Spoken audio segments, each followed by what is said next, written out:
Welcome back to Motoring Box. I'm Sean McKellar and today we're doing something that I'm not really looking forward to. Because we're going to go over every single dollar I spent getting my 2002 Mitsubishi Magna Ralliart restored and back on the road. Let's do it. You're watching Motoring Box, proudly supported by Century Batteries. Okay, so let's get straight into this. I bought this car for $5,500, which at the time seemed a little bit expensive. But these cars, the Ralliart Magnas, very hard to come by, especially in black and especially in a manual. But soon after I picked this car up, I realized the heater core behind the dash had been completely bypassed because they leak, the connectors break. Rather than fixing the problem, which is a dash out job, people just bypass the coolant back into the engine, fixes the leak, you just don't have a heater. So I had to buy a heater kit, it includes the heater core and the little plastic connectors and rubber O-rings, for $250. That kit, when it turned up, had broken connector. The seller didn't really get back to me in time, but luckily on Facebook, I found a guy, it was a mechanic, who was selling a box of assorted Magna parts for $300. Now I don't recall off the top of my head what was in that box, apart from the heater core that I needed, brand new, with the connectors and the O-rings, all never used, ready to go. The dash came out, all that got done. I had to buy some interior bits and pieces to replace the missing fascia for the stereo. There were little door cup things behind the interior door handles. A few things were missing, and I found a guy in Caboolture by the name of Jamie, who is an awesome guy. Every single Magna owner on Facebook knows who he is. And I sourced various bits from him. I went and picked them up. They cost me $250 in total. But I soon realized I needed some more things. I needed tweeter covers, a few other things that escaped my mind. It was another $40. So $290 went straight to Jamie, but it would have been really hard to find those bits elsewhere. It would have taken a lot more time, probably a similar amount of money as well. And from here, it was really just buying the bits that I needed as I discovered they needed to be replaced. So the bonnet kept trying to shut on top of me and kill me. So I had to get bonnet struts for $29.63. The car had missing speakers, front and rear, so $115.42 for the fronts, $112.85 for the rears. It was 6-inch speakers in the front, 6x9s in the parcel shelf. At the time, I didn't actually have a key fob for this car, it was just the key. So I bought an aftermarket key fob off eBay for $26.56. That was actually before I bought that box of Magna parts, so yeah, the timelines are a little bit mixed around here. But as a result of buying that key fob and getting that box, I've got like 3 or 4 aftermarket and original key fobs. So I'm well and truly covered for key fobs now. With the dashboard, I wanted to replace the cigarette lighter and ashtray at the bottom of the center stack. I found a panel online from a Magna VR, I think it was like a TL or TW part. It fitted into the same spot, but it had a single sort of push catch door with just a cubby, like a storage cubby inside. So I thought that looked a lot better than the cigarette lighter ashtray combination. That was $50 from eBay. It was pretty much in brand new condition. I also bought off the later model TL VRX a set of sort of smoked out tail lights. They were like a factory part, but not for this TJ Magna model. I have discovered after the fact that the profile of those lights in the rear boot actually changed between the TJ and the TL. So the lights don't quite marry up properly to the boot line. I'm not really sure how I feel about that. Whether I'm gonna swap back and find a proper set of taillights for this thing. But anyway, they cost me another $200. So the figures are quickly adding up here. Around this time, I had to find or try and source a replacement steering wheel for this car. The stock ones in the Ralliarts were like a Momo black and red wheel. Leather, of course. Mine had the leather hanging off it in strips. It was horrible. But around this time, a gentleman in regional Victoria got in touch with me and said, "Hey Sean, I've got a whole lot of parts here. Are you interested in any of them?" He actually had a silver VRX steering wheel, which was brand new, new old stock. Instead of red, it was silver, but I thought, hey, you know, these pretty much never come up, so I'll grab it. And he also had a new old stock shifter knob, the leather. It's not a Momo knob, but it's just a leather Ralliart knob. Together, I bought those for $500. I think it was $350 for the wheel, $150 for the knob. It's a lot of money for a wheel and a shift knob, but you just can't find them anymore. So do you pay or do you miss out? That's what it comes back to. On a lot of the dashboard items like the center sort of clock area and the little climate control module, the lights are all blown out, so I bought some LEDs for $17.02. I bought a dash mat for $84.99. I think it looks okay. A lot of people don't like dash mats, but they do protect your dash, especially here in Australia with how savage our sun is. And I think it looks pretty good in this case. So 85 bucks for the dash mat. I bought some more LEDs for another $14.24. I think that was for the interior dome light, the doors and things like that. It's just really getting everything replaced. I like LEDs, even if it's a warm white instead of a cool white, so they look like incandescent, but they're not. Anyway, I think they're really nice upgrades. As part of the interior renovation on this car, the refinishing, I had to get a new shift boot for $14.79. It's like a little sort of suede aftermarket jobby, really cheap. But actually looks really awesome. My neighbour is mowing the lawn.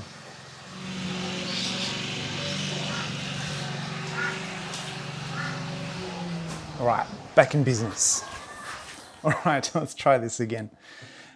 So yeah, we've gone through quite a few things here. I had to buy a new set of tweeters because the Magna stock tweeters that I bought secondhand didn't work anymore. So they were $34.85. I bought a workshop manual for $47.45. I haven't really used that yet, but I thought I would get it just in case. I got some wiper blades, aero style ones with the flexible kind of rubber instead of like the metal mechanism. They cost me another $53.06.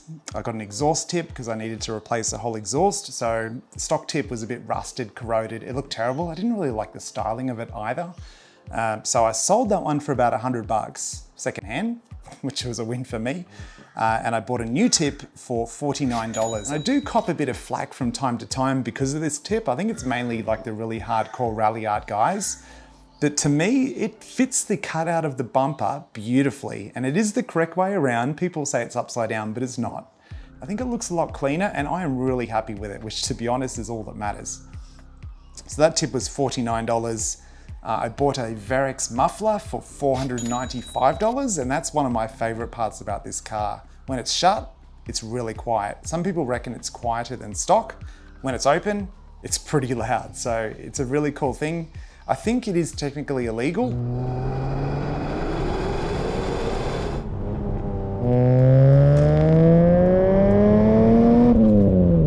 But even when it's open, I reckon it's still quiet enough that it'd be legal. So in my opinion, it doesn't really matter if that's the case. It's not like pushing the button suddenly makes the car illegally loud. So with that muffler, make your own mind up if you're gonna get one. I'm personally comfortable with it. I don't think I'll ever have a problem with it. And that muffler was then teamed with a stainless steel exhaust system from Saka's Customs in Bundamba.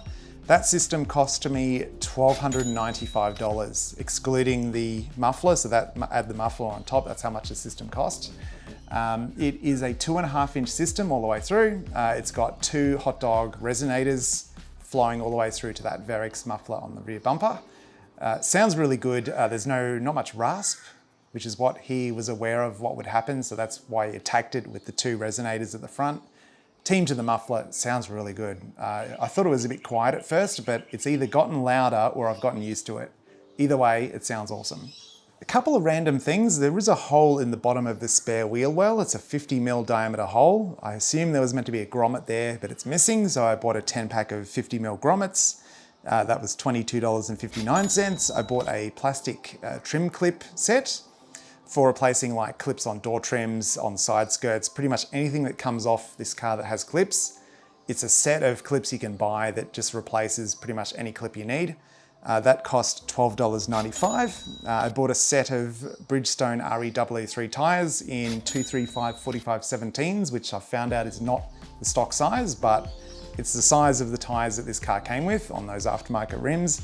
The speedo was accurate, so I just went for the same size again. I also bought a set of floor mats for $130. They were from Rubber Tree, a custom set. Fit beautifully, really plush carpet. I've bought a set of clips to sort of lock them into the floor as well so they don't move around. So yeah, $130 for those. I had to buy a new door switch. When you open the door, there's a little switch that pops out and turns the interior light on. One of them was buggered, so when you open that door, the light didn't come on. So that was a new one that I found on eBay. That one cost me $32.11. The side indicators on this car, I think they were either broken or faded, or they just looked terrible. I found a set of clear indicators. I think they were from a Mitsubishi 380, but they fit. So they were $23.44. Now, because I converted the indicators on this car to LEDs, I had to get an LED flasher relay. That's the little relay that goes under your dash that goes when you got your indicators on. If you put LEDs on, the stock one goes way too fast. You get hyper flash. So you can actually get a flasher relay that has an adjustable dial on it. I'll put a link in the description below if you want to get one, but it was $17.99. You plug it in and you can turn the dial up or down to increase the speed or decrease the speed of the flash, which is really cool. So no more resistors on your wiring or anything. You just pop out the existing relay, put the new one in, adjust the dial till you're happy, and you're away. Now we get to my least favorite part of this build, and that's where I found a painter to paint this car. We agreed to a price of $3,500 with 50% upfront. So I paid, what's that, $1,750. A few weeks after he started on the car too, he came back and said, hey, look, I'm aware you're a YouTuber. If you want to get like the ultimate paint job done on this car, if you can spot me another $500, I can get like a new nozzle for my spray gun. At the time I trusted him. I said, yeah, go for it. I'll send you the money. So all in, and also including the cost of when he smashed my rear window, I covered that too. That was like another $220 or something. I paid him $2,460. And that's really where it stopped. So I didn't pay the full $3,500, but $2,460 is still a fair chunk. So that is really not wasted money. He did strip the car back and do a lot of work to it in that regard, but some of that work then had to be undone. So it's hard to say how much money's worth I actually got out of that. It's probably like $1,000 or something. So I then took the car to H&H Paint and Panel after it had been sitting for a few months and I'd been stewing about it, what to do about it. I found H&H, I found Harley, love the guy, awesome. It was gonna cost more though. You know, clearly the cost for a closed door respray was a lot more than what I was used to, what I was expecting. You can rarely get it done for under 10 grand these days, it seems, unless you've got a mate or I don't know, you can find someone in a backyard, which may not work out, as I discovered. So with Harley and H&H, we set an initial start price of 5 grand. I said, look, what can you do for 5 grand? And he took it on willingly, knowing that was the budget. But he said to me, look, if we come across something, an issue, you know, which is going to create more work, the price might have to jump up a little bit. And that is what happened, but I was up for it. You know, I sort of said to him, look, if we could do it for 5, it's awesome. But my upper budget was about 6,500 or 7,000. That was all I could get, all I could afford. So that's really what it ended up being. About 7 grand is what we paid total, but awesome job. It was mainly the front and rear bumpers needed a lot of work to sort of get them straight again and repair previous damage and things like that. There were some other items too that escaped me, but 7 grand is what it cost. If you go to him for a paint job, I'm not saying you'll be able to get it done for 7. That's just what we agreed on. He was willing to sort of help me out of a tricky situation. And then, yeah, the car got reassembled and everything by me. As part of that reassembly, I got a new power antenna for the back. It was new old stock. That was $89.95. I had to get a new LED strip for the rear spoiler. That was another $89.65. The mirror glass combined was about $40. That was a really awesome thing to do. When you drive this car, anytime you look in the mirror now, it just looks brand new. So it really changes your whole opinion. If the whole car looks new, but the mirrors look old, that'd be terrible. It's like a mental thing, but it was worth it. I also bought some mud flaps for an Evo that I decided to cut down. I haven't done the rears yet, but I've done the fronts, which worked awesomely. It's like a PVC, fairly thin material that's really easy to cut and mold, probably with a heat gun if you need to. They cost me $80, so I can recommend them. The rears are gonna be a bit more tricky. I'll have to drill some holes probably to mount them. There's not really any mounting holes that I can use, existing holes that I can put them on with, so worth a look into if you need some mud flaps for a rally art. So that was $80. The remaining items I've bought, I haven't used yet. I bought a radiator hose kit for $106.95 for the engine, obviously. I bought a timing belt kit for $257.95. I also bought an accessory drive belt for the aircon, which was kind of squeaking. That was $33.95. I bought a front engine mount for $85.95, a Gates water pump for $50.95, and a reproduction boot badge for $200, which also hasn't gone on, but I cannot wait to do that. I've shown you before, really cool looking badge. It was done by a member of the Ralliart Magna group on Facebook.